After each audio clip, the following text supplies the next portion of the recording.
Hi dear friends, അസ്സലാമു അലൈക്കും, നമസ്കാരം. അപ്പം എന്തൊക്കെയുണ്ട് എല്ലാവരും വിശേഷം? അപ്പം എല്ലാവർക്കും സുഖമാണെന്ന് വിശ്വസിക്കുകയാണ്. അൽഹംദുലില്ലാഹ് ഞങ്ങൾക്കും ഇവിടെ സുഖമാണ് കേട്ടോ. അപ്പം ഇന്നത്തെ നമ്മുടെ രാവിലത്തെ വിശേഷങ്ങൾ അടങ്ങിയ വീഡിയോ ആണ് കേട്ടോ. അപ്പോൾ ഈ വീഡിയോയിലേക്ക് എല്ലാവർക്കും സ്വാഗതം. അപ്പം ഇന്ന് കിച്ചണിലെത്തിയപ്പോൾ തന്നെ 7:30 കഴിഞ്ഞിരിക്കണം കേട്ടോ. അപ്പോൾ സ്കൂളൊന്നും ഇല്ലാത്ത ദിവസമാണ്, സാറ്റർഡേ എടുത്ത വീഡിയോ ആണ്. അപ്പോൾ രാവിലെ തന്നെ നടക്കാനൊക്കെ പോകാമെന്ന് ചോദിച്ചപ്പോൾ പെരുമഴ കേട്ടോ. അപ്പോൾ പിന്നെ നിസ്കാരമൊക്കെ കഴിഞ്ഞാണ്ട് പിന്നെ ഒന്ന് ഉറങ്ങി എണീച്ചു. അപ്പോൾ മിഥുവിനെയൊക്കെ മദ്രസ്ക്ക് പറഞ്ഞാൽ മിഥുവിന് 6 മണിക്ക് മദ്രസ്സാണ്. അപ്പോൾ ഓനൊക്കെ മദ്രസ്ക്ക് പറഞ്ഞാൽ പിന്നെയും കുറച്ച് നേരം ഒന്നും കൂടി കിടന്ന്, അല്ലെങ്കിൽ രാവിലെ 7:30 വാവക്ക് ചോറ് കൊണ്ടുപോകണം. അപ്പോൾ വാവ ഇന്ന് ശനിയാഴ്ചയാണല്ലോ, അപ്പോൾ ഓന് ഉച്ചക്ക് ഇങ്ങോട്ട് വരാറ് 12:30 ഓനെ വിടുമെന്ന് പറഞ്ഞ്. പിന്നെ 2 മണിക്ക് ട്യൂഷൻ തുടങ്ങും. അപ്പോൾ അതിൻ്റെ ഉള്ളിൽ ഞാൻ ചോറ് തിന്നിട്ട് പോവാറുണ്ട്. അപ്പോൾ അതുകൊണ്ട് ഒക്കെ സാവധാനം മതി. അപ്പോൾ തലേന്ന് രാത്രി തന്നെ ഞാൻ ഇഡ്ഡലി ആണെങ്കിൽ ഇഡ്ഡലി, ദോശയാണെങ്കിൽ ദോശ ചൂടായി അരച്ചങ്ങാണ്ട് മാവൊക്കെ അരച്ച് വെച്ചു. അപ്പോൾ മാവ് അരച്ചപ്പോൾ തന്നെ 2 ദിവസത്തിനായിങ്ങാണ്ട് അങ്ങനെ അരച്ച് വെച്ചു. അപ്പോൾ കുറച്ച് പകുതി എടുത്തുങ്ങാണ്ട് ഫ്രിഡ്ജിക്ക് മാറ്റി. ഫുള്ളായിട്ട് ഉപ്പിട്ടാലേ ഇത് പുളിച്ച് പോകും. അപ്പോൾ നാളെ എടുക്കാനുള്ള മാവല്ല, അപ്പോൾ അതുകൊണ്ട് ഞാൻ അതിൽ ഉപ്പിട്ട് മിക്സ് ചെയ്തിട്ടില്ല. അപ്പം ഇനി ബാക്കിയുള്ള മാവിൽ ഉപ്പിട്ടുങ്ങാണ്ട് മിക്സ് ചെയ്യുക. അപ്പോൾ സൗണ്ടിനൊക്കെ ഒരു മാറ്റം ഉണ്ട് കേട്ടോ, ജലദോഷം പിടിച്ചിരിക്കണം. അപ്പോൾ നമ്മൾ വീഡിയോസൊക്കെ കണ്ട് ഇഷ്ടമാകണം എല്ലാവരും ലൈക്ക് ചെയ്യുക, ഷെയർ ചെയ്യുക, കമൻറ്റ് ചെയ്യുക, സബ് ചെയ്യുക കേട്ടോ. സബ് ചെയ്യാതെ കാണുന്നുണ്ടെങ്കിൽ സബ്സ്ക്രൈബ് ചെയ്ത് കാണുക. അതേപോലെ വീഡിയോ മുഴുവനായിട്ടും സ്കിപ്പ് ചെയ്യാതെ കാണും കേട്ടോ. അപ്പോൾ ഞാൻ ഈ വീഡിയോയിലേ ഒരു അടിപൊളി സാമ്പാറിൻ്റെ റെസിപ്പി കാണിക്കുന്നുണ്ട്. ഇങ്ങനെ ഉണ്ടാക്കിയാൽ പിന്നെ നിങ്ങൾ ഇങ്ങനെ ഉണ്ടാക്കൂ. അപ്പോൾ നല്ല ടേസ്റ്റ് ഉണ്ട് കേട്ടോ. അപ്പോൾ എന്തായാലും വീഡിയോ മുഴുവനായിട്ടും സ്കിപ്പ് ചെയ്യാതെ ഒന്ന് കണ്ടു നോക്കുക. അപ്പോൾ നമുക്ക് ഞാൻ ഇഡ്ഡലി ആട്ടൊന്ന് ഉണ്ടാക്കിയെടുക്കുന്നത്. അപ്പോൾ കുറച്ച് ഇഡ്ഡലിയും കുറച്ച് ദോശയൊക്കെ ആയിട്ട് ഉണ്ടാക്കിയിരിക്കണ്. അപ്പോൾ ഇഡ്ഡലി ഞാൻ അതിൽ കാണിക്കണുള്ളൂ. അപ്പോൾ അതിനുള്ള വെള്ളമൊക്കെ അടുപ്പത്ത് വെച്ചു. അപ്പോൾ ഞാൻ പരിപ്പ് എടുത്തുങ്ങാണ്ട് നമുക്കൊന്ന് കഴുകിയിട്ട് കുക്കറിലിട്ടുങ്ങാണ്ട് വേവിച്ചെടുക്കാം. അപ്പോൾ നമുക്ക് ആവശ്യത്തിന് സാമ്പാർ ഉണ്ടാക്കാനുള്ള ആവശ്യത്തിനുള്ള പരിപ്പെടുത്തുങ്ങാണ്ട് നല്ലോണം കഴുകിയിട്ട് കുക്കർക്ക് ഇട്ടെടുത്തിട്ട് കുറച്ച് മഞ്ഞൾപ്പൊടി, ഒരു 1/2 ടീസ്പൂൺ മഞ്ഞൾപ്പൊടി ഇട്ടെടുത്തുങ്ങാണ്ട് ഒന്ന് വേവിക്കുക. അപ്പോൾ ഇത് നല്ല വേവുള്ള പരിപ്പാണ്, അല്ലെങ്കിൽ പിന്നെ പച്ചക്കറിയും പരിപ്പും ഒക്കെ ഒപ്പിട്ട് വേവിച്ചാൽ മതി. അപ്പോൾ ഇതങ്ങനെ ഒരു 2 വിസിലിന് വേവിച്ചെടുക്കുക. അത് വേണ സമയം കൊണ്ട് നമുക്ക് ഇഡ്ഡലിൻ്റെ മാവൊക്കെ ഒന്ന് ഒഴിച്ചു കൊടുക്കാം.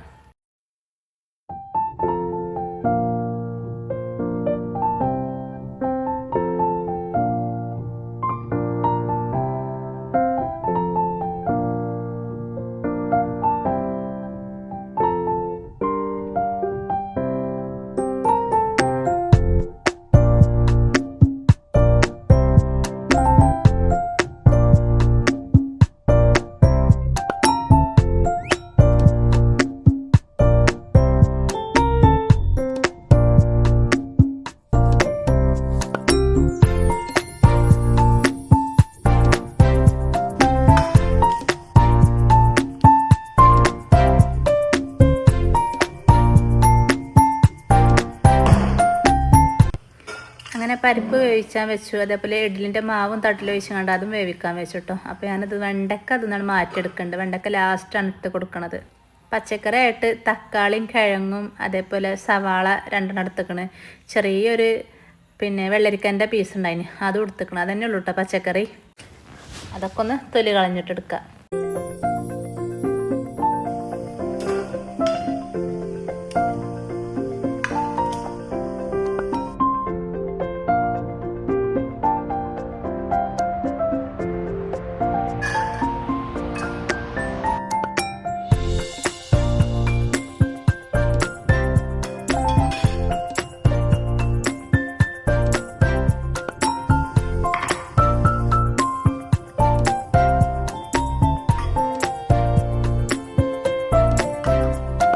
അപ്പോൾ ഇഡ്ഡലി തട്ടുന്ന പെട്ടെന്ന് കിട്ടാൻ വേണ്ടി ഇങ്ങോട്ട് ഒന്ന് ചൂടാറാൻ അത് വെച്ചിക്കണം കേട്ടോ. അപ്പം ഇനി നമുക്ക് ഇതൊക്കെ കുറച്ച് തേങ്ങ വറുത്തെടുക്കണം സാമ്പാർക്ക്. അത് ചട്ടിക്ക് അടുപ്പത്ത് വെച്ചങ്ങാണ്ട് വെളിച്ചെണ്ണ ഒഴിച്ചങ്ങാണ്ട് അതിലേക്ക് തേങ്ങ ഇട്ട് കൊടുത്തിട്ടോ. അപ്പോൾ തേങ്ങ ഞാനൊന്ന് ക്രഷ് ചെയ്തുങ്ങാണ്ടാണ്, ചിരവാൻ മടിച്ചിട്ട് ക്രഷ് ചെയ്തുങ്ങാണ്ടാണ് ഇട്ട് കൊടുക്കുന്നത്. അങ്ങനെ അതൊന്ന് നല്ലോണം ഇളക്കി കൊടുത്തിട്ട് ഇതൊക്കെ നമുക്ക് ചെറിയ ഉള്ളി ഉണ്ടല്ലോ, ഒരു 3-4 പീസ് ചെറിയ ഉള്ളി ഇട്ട് കൊടുക്കുക. അതേപോലെ ചെറിയൊരു പീസ് ഇഞ്ചി, ഒരു 4 അല്ലി വെളുത്തുള്ളി, അങ്ങനെ നല്ലോണം വറുത്തെടുക്കുക. പിന്നെ കറിവേപ്പിൻ്റെ ഇല ഉണ്ടല്ലോ, അതും കുറച്ചിട്ടെടുത്ത് നല്ലോണം ഗോൾഡൻ കളറാവുകയോളം വറുത്തെടുക്കുക. എന്തായാലും മസ്റ്റായിട്ട് എല്ലാവരും ഈ സാമ്പാർ ഒന്ന് ട്രൈ ചെയ്ത് നോക്കുന്നുണ്ട്, അടിപൊളി ടേസ്റ്റാണ്. അപ്പം ഞങ്ങൾക്ക് ഇതൊക്കെ പൊടികൾ ഇട്ട് കൊടുക്കുക. അപ്പോൾ 1 സ്പൂൺ മഞ്ഞൾപ്പൊടി, 2 ടീസ്പൂൺ മല്ലിപ്പൊടി, 1 ടീസ്പൂൺ കാശ്മീരി മുളക് പൊടി, 2 ടേബിൾ സ്പൂൺ സാമ്പാർ പൗഡർ. അപ്പോൾ ഞാനിതിൽ കുറച്ച് തന്നെ ഉള്ളതിന് ഫുള്ളായിട്ട് ആണ് ഇട്ടെടുത്ത്. 2 ടേബിൾ സ്പൂണൊക്കെ ഉണ്ട് കേട്ടോ. അത് ഫുള്ളായിട്ട് ഇട്ടെടുത്ത് എന്നിട്ട് ഈ പൊടികളൊക്കെ ഈ തേങ്ങയിൽ ചൂടിലൊന്ന് വറുത്തെടുക്കുക. ഒന്ന് എന്താ പറയുക, ഒന്ന് നല്ലോണം ഒന്ന് ചൂടായിട്ട് വരണം. എന്നാൽ കരിഞ്ഞു പോവുകയും ചെയ്യരുത്. ഗ്യാസ് സിമ്മിലാക്കണം കേട്ടോ. എന്നിട്ട് നമുക്കിത് ചൂടാറിയിട്ട് വേണം അടച്ചെടുക്കാൻ. അപ്പോൾ നല്ലോണം ചൂടാറണം കേട്ടോ.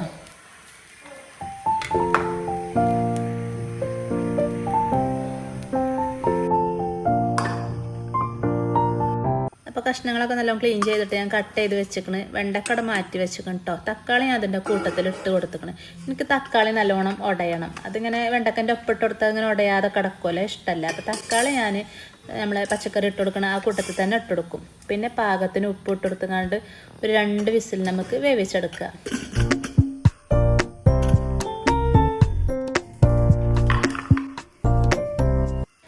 ഇന്ന് ജലദോഷം പിടിച്ചിട്ടേ തലക്കൊന്നൊരു സുഖമല്ല കേട്ടോ. അപ്പോൾ പിന്നെയും കിടന്നതാണ്. അപ്പോൾ ഇന്നും ഒരു 7 മണി ആയതിൻ്റെ ഉള്ളിൽ ഞങ്ങൾ രാവിലത്തെ ചാടി കഴിയും കേട്ടോ. ഇന്നത്തെ കൂടി കഴിഞ്ഞപ്പോൾ 9:30 മണി കഴിക്കണം. പിന്നെ വീഡിയോ എടുക്കുമ്പോൾ നമുക്ക് കുറച്ചധികം ടൈമും വരുമല്ലോ. പിന്നെ അവിടെ കടി അങ്ങനെ വരുന്നവർക്ക് ഓരോരുത്തർക്ക് ഇങ്ങനെ കൊടുത്തുങ്ങാണ്ട് അങ്ങനെ മൊത്തത്തിൽ നമുക്ക് വീഡിയോ എടുക്കാൻ കിട്ടൂല. അപ്പോൾ അതൊക്കെ നല്ലോണം ഒന്നും ചൂടാറിയിട്ടില്ല, ചെറുതായിട്ടൊക്കെ ഒന്ന് ചൂടാറിയിട്ടുള്ളൂ. അപ്പോൾ അതൊക്കെ ഒന്ന് നമ്മളെ തട്ടുന്ന ഇളക്കി എടുക്കുന്നുണ്ട്. അതിൻ്റെ ഇടയിൽ നമ്മൾ ആദ്യക്കൂട്ടം വന്ന് കയറി ഇരിക്കുന്നുണ്ട് കേട്ടോ. രണ്ടാളും എൻ്റെ കൂടെ തന്നെ നീച്ചു പോയി നിൽക്കണ്. അപ്പോൾ അതിന് പാലൊക്കെ വന്ന് പാലൊന്ന് തിളപ്പിച്ചെടുക്കുക. അപ്പോൾ രാവിലെ നീച്ചാനുള്ള ചോദ്യം സ്കൂൾക്ക് പോവുകയെന്ന് പറഞ്ഞുകൊണ്ടാണ് നീക്കുക. ഇന്ന് ഏതായാലും ശനിയാഴ്ചയാണ്, സ്കൂളില്ല എന്നൊക്കെ ഞാൻ പറയുന്നുണ്ട്. അതൊന്നും ഓലെ ചെവിൻ്റെ ഉള്ളിൽ കൂടെ പോകണേ അല്ല. സ്കൂൾക്ക് പോവുക എന്നാണ് പറയണത്. എന്തായാലും മാഷാ അല്ലാഹ് അൽഹംദുലില്ലാഹ് സ്കൂൾക്ക് പോകാൻ ഏതായാലും നല്ല സാറാണ്. പിന്നെ അതിൻ്റെ ഇടയിൽ ഞാൻ അരിയൊക്കെ കുക്കർക്ക് ഇട്ട് കൊടുത്തിട്ട്, അപ്പോൾ നല്ല വേവുള്ള അരി ആയതുകൊണ്ടാണ് ഞാൻ കുക്കർക്ക് ഇട്ട് കൊടുക്കുന്നത്. അപ്പോൾ നാണിപ്പാക്ക ഒരു 11 മണിയാകുമ്പോഴത്തേന് പോകും. അപ്പോഴത്തേനും മതിട്ടോ ചോറൊക്കെ. അപ്പോൾ ചോറും കൊണ്ടുപോകലാണ് അങ്ങനെ പോകുമ്പോൾ. അപ്പോൾ അതിൻ്റെ ഇടയിൽ കൂടെ ചോറ് നമുക്കൊന്ന് വേവിച്ചെടുക്കാം. അപ്പോൾ ഞാൻ നിറയെ വെള്ളം ഒഴിച്ചു കേട്ടോ. ഒറ്റ വിസിലിന് വെന്താലും ഒറ്റ വിസിലിന് ഓഫാക്കിയാൽ നല്ല ചോറായി കിട്ടും. ഇനി നമുക്ക് തേങ്ങ നല്ലോണം ചൂടാറിയിക്കണേ അതൊക്കെ ഒന്ന് അരച്ചെടുക്കുക. അപ്പോൾ ഞാൻ തേങ്ങ ക്രഷ് ചെയ്ത ജാറുണ്ടല്ലോ ഒന്ന് പൊടിച്ചെടുത്തേ, ആ ജാറിൽ തന്നെ ഇട്ടുകൊണ്ടാണ് അരച്ചെടുക്കുന്നത്. അപ്പോൾ ഈ തേങ്ങ അരക്കുമ്പോൾ നല്ലോണം ഫൈനായിട്ട് അരച്ചെടുക്കണം. അപ്പോൾ നല്ലോണം ചൂടൊക്കെ അറിയിക്കണം, എന്നിട്ടാണ് ഞാൻ അരച്ചെടുക്കുന്നത്. അതിന് ആവി പോണത് പാലത്തെ ആവി കേട്ടോ. നമുക്കാണ് നല്ലോണം ചൂടാറിയിക്കണ. അപ്പോൾ ആവി ഇങ്ങനെ പോകുന്നുണ്ടല്ലോ വിചാരിച്ചു. അപ്പോൾ പാല് അവിടെ തിളപ്പിക്കാൻ വെച്ചിക്കണല്ലോ, അതിൻ്റെ ആവിയാണത്. അപ്പം ഒരു കണ്ണ് പാലും ഒക്കെ ഉണ്ട് കേട്ടോ. പിന്നെ ഞാൻ എന്താ പറയുക, ഈസി കുക്കുമ്പോൾ പാലിൻ്റെ ഓപ്ഷനാക്കി വെച്ചാൽ തിളച്ച് കിട്ടൂല. അങ്ങനെ 2 വിസിലിന് നമ്മളെ പച്ചക്കറിയൊക്കെ ഓഫ് ചെയ്തിട്ടിനി അതിൻ്റെ വിസിലിൻ്റെ ഉള്ളിലത്തെ ആവിയൊക്കെ പോയി കഴിഞ്ഞിട്ട് ഒന്ന് എടുത്ത് നോക്കിയപ്പം പച്ചക്കറിയൊക്കെ നല്ലോണം വെന്തേക്കണം. ഇനി നമുക്ക് അതിലേക്ക് പുളിവെള്ളം ഒഴിച്ചങ്ങാണ്ട് നല്ലോണം ഒന്ന് മിക്സ് ചെയ്യാം. അപ്പോൾ ഈ പുളിവെള്ളം ഒഴിക്കുമ്പം തന്നെ നമുക്ക് തേങ്ങ അരച്ചതുണ്ടല്ലോ, തേങ്ങ നല്ലോണം ഫൈനായിട്ട് ഞാനവിടെ അരച്ച് വെച്ചിരിക്കണം, അതും ഒഴിച്ചു കൊടുക്കാം.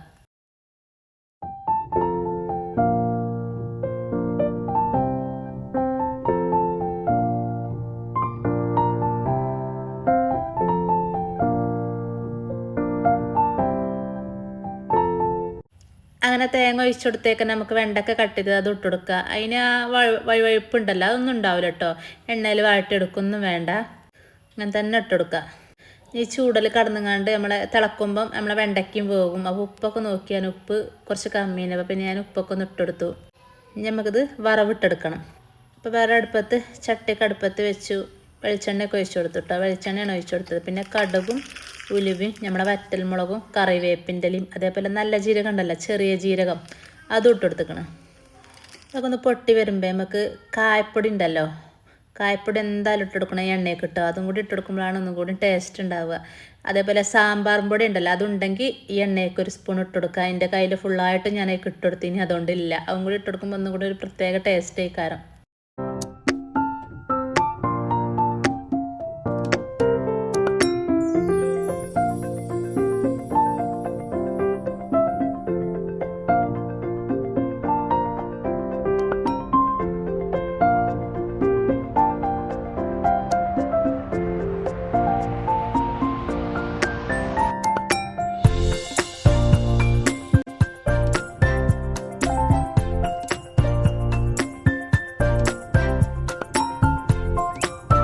പിന്നെ അതൊക്കെ ഞാൻ സംഭവം ഇട്ട് കൊടുക്കാൻ മറന്നേന് കേട്ടോ, മല്ലിച്ചപ്പ്. ഈ മല്ലിച്ചപ്പ് എന്തായാലും നിങ്ങളെ കയ്യിലുണ്ടെങ്കിൽ ഇട്ട് കൊടുക്കണം. അതും കുറച്ച് ഇട്ടെടുത്ത് നല്ലോണം ഒന്ന് മിക്സ് ചെയ്ത് കൊടുത്ത്